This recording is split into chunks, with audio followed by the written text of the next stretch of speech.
what's, of course, on everybody's mind the last 2 months or so is, what's going to be the situation in terms of health in the United States, and what's going to be the situation in terms of the economy in the United States in the months and perhaps the years to come. And I don't really have anything to add to your knowledge on health. In school, I did okay in accounting, but I was a disaster in biology. And I'm learning about these various matters the same way you are. And I think, personally, I feel extraordinarily good about being able to listen to Dr. Fauci, who I never heard of a year ago. But I think we're very, very fortunate as a country to have somebody at 79 years of age who appears to be able to work 24 hours a day and keep a good humor about him and communicate in a very, very straightforward matter about fairly complex subjects, and tell you when he knows something and when he doesn't know something. So I'm not going to talk about any political figures at all, or politics generally this afternoon, but I do feel that I owe a huge debt of gratitude to Dr. Fauci for educating and informing me, actually along with my friend Bill Gates too, as to what's going on. And I know I get it from a straight shooter when I get it from either one of those. So thank you, Dr. Fauci.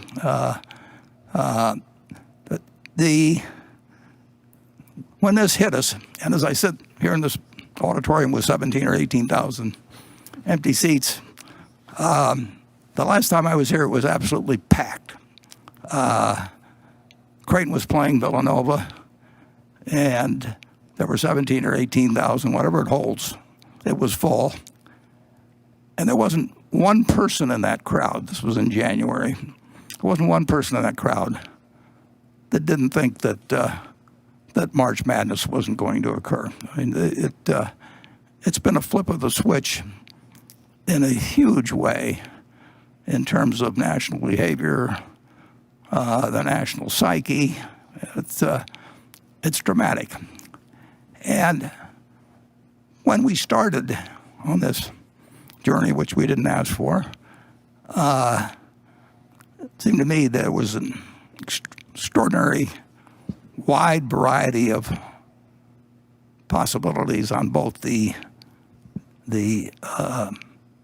health side and on the economic side. I mean, it was, there was DEFCON 5 on one side and DEFCON 1 on the other side, and nobody really knows, of course, all the possibilities that there are, and they don't know what probability factor to stick on them. But in this particular situation, it did seem to me that there was an extraordinary range of things that could happen on the health side, and an extraordinary range in terms of the economy. And of course, they intersect and affect each other, so they're bouncing off each other as you go along. And I would say again, I don't know anything you don't know about health matters, but I do think the range of possibilities has narrowed down somewhat in that respect. We know we're not getting a best case, and we know we're not getting a worst case. The possibility initially of the virus was hard to evaluate, and it's still hard to evaluate. There's a lot of things we've learned about it, and a lot of things we know we don't know, but at least we know what we don't know, and some very smart people are working on it, and we're learning as we go along.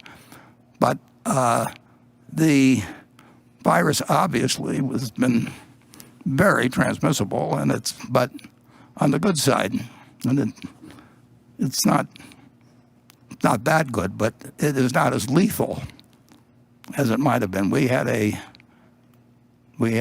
Spanish flu in 1918, and my dad and 4 siblings and his parents went through it, and they have a terrific story in the March 15th edition of the Omaha World Herald that you can go to omaha.com and look up. It's also on the first page, I believe, on Google if you put in Spanish flu Omaha. And during that particular time, in maybe 4 months or so, Omaha had 974, I believe, deaths. And that was 0.5% of the population. And that figure wasn't greatly different than around the country. So if you think of 0.5% of the population now, you're talking 1.7 million or thereabouts people. And unfortunately, in terms of the worst case, this does not appear to, in fact, I think you can almost rule it out, it being as lethal as the Spanish flu was. But it's very, very transmissible. And of course, we have the problem, we don't know the denominator in terms of exactly how lethal it is, because we don't know how many people have had it and didn't know they had it. But in any event, the range of probabilities on health have narrowed down somewhat. I would say the range of probabilities or possibilities and on the economic side are still extraordinarily wide. We do not know exactly what happens when you voluntarily shut down a substantial portion of your society. In 2008 and 2009, our economic train went off the tracks. And there were some reasons why the roadbed was weak in terms of the banks and all of that sort of thing. But the train went. This time we just pulled the train off the tracks and put it on a siding. And I don't really know of any parallel in terms of a very, very, well, the most important country in the world, most productive, huge population, in effect, sidelining its economy and its workforce, and obviously and unavoidably creating a huge amount of anxiety and changing people's psyche and causing them to somewhat lose their bearings in many cases, understandably. This is quite an experiment, and we may